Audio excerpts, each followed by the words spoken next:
Well, Chototel describes itself as the people's hotel. Now, it offers budget-friendly accommodation and has been a member of the Social Stock Exchange since December 2015. Its mission is to supply 1% of the world's demand for affordable housing by 2025 and build 5 million super budget hotel rooms in the next decade. Well, joining me now is the founder and managing director, Rhea Silva. Now, Rhea, thank you so much for coming in to talk about this dream, because, you know, your dream is to offer hotel rooms starting at $2 a day with uninterrupted water, gas and electricity.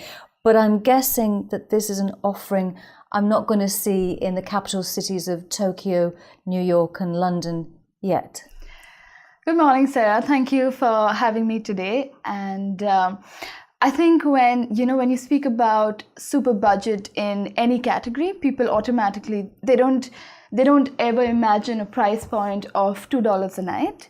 And that's where we think, we can come in and really be an innovative business, and a business which has the ability to disrupt, the way people are perceiving housing today.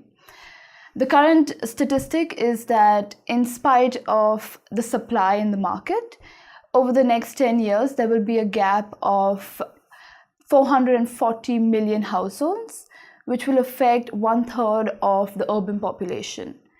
So 1/3 of the urban population, or 1/3 of humanity, is suffering from housing poverty in different ways and different aspects.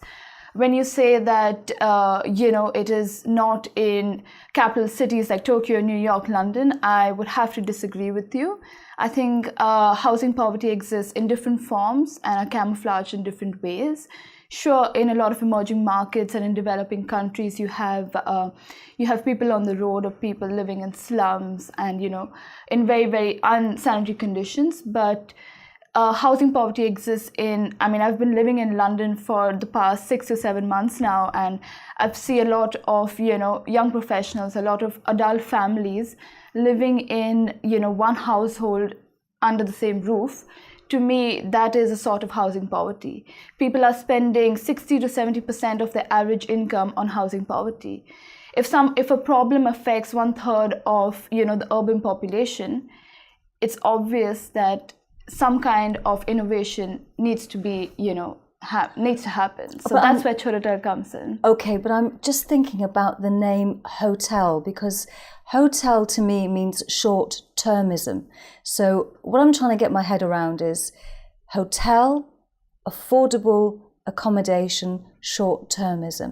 So that's where I'm thinking, how's it going to work? How is it going to alleviate, household poverty? Sure.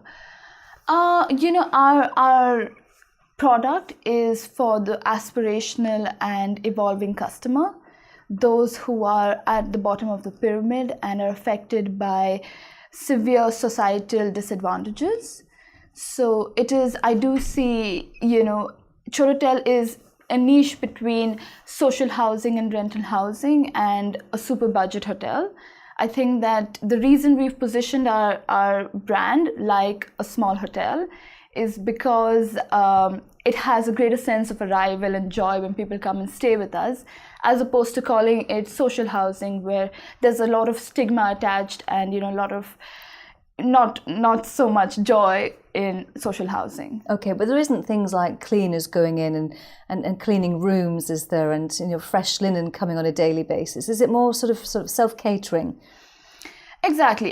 We have services like a community kitchen. We have, a creche where you can leave your child while you go to work. There are, we rent out bicycles. So there's a lot of common infrastructure. Every room comes with a television, a kitchenette, 2 sofa beds, a multi-purpose room, and, everything that is conducive to a family of 4 friends living comfortably together.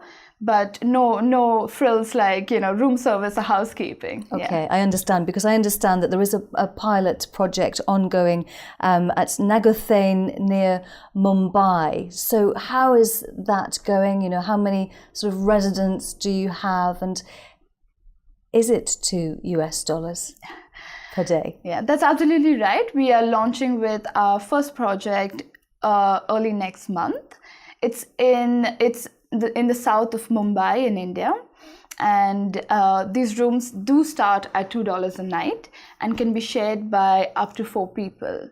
So that means that you're only spending about $0.5 a night per person for access to utilities, uninterrupted utilities, services like I said, the community kitchen and things like that, and of course uninterrupted electricity, water and gas, which are things that people haven't ever before experienced. So but how have you selected your residents? I'm quite sure that thousands of people would have been interested in your project. So we're only launching next month. I do believe that we will have more of a demand problem than a supply. But that being said, it is difficult to filter the people that are coming in. We are ultimately a for-profit business. We don't run on subsidies, and we're not the government, so we can't filter the kind of people that we deliver the product to. But at the same time, it is a social business. It is very much aimed at for the bottommost of the pyramid. And we will always keep the first 20 to 30% of our prices at $2, but depending on demand, like any other business in the hotel category or in the airline category, depending on demand, the prices can surge to up to $5. Okay, because that's what I was going to ask you about in terms of the backing that you have. Is this a family-backed business, an NGO, or investors such as shareholders investing in regular stock exchange listings? So right now the company is being self-funded, but we are working with our group of corporate advisors, and we're working with our teams here, and it looks like the natural course to go out to the public markets in London to raise capital. We're also working very, very closely with the Social Stock Exchange, which, with Chototel and the Social Stock Exchange looks like a natural marriage. So that's definitely in our plans in the very near future. Tell me about the Social Stock Exchange. You're the first person I've ever interviewed in my long career who has an association with it. The Social Stock Exchange is a network for socially and environmentally minded companies to come together and, be a part of this whole ecosystem, which is attracting impact investors and social investors to. I think that nowadays people are more conscious about purpose rather than just profit, and I think the Social Stock Exchange is addressing that group of companies that want to do good as well as deliver a large business. Okay, so you've got the purpose, you've got the product, you hope to turn a profit. It's all dependent though on this proof of concept pilot scheme in Nagarthane in Mumbai. If it is successful, Sure. Where do you think your next sort of super budget hotel will be?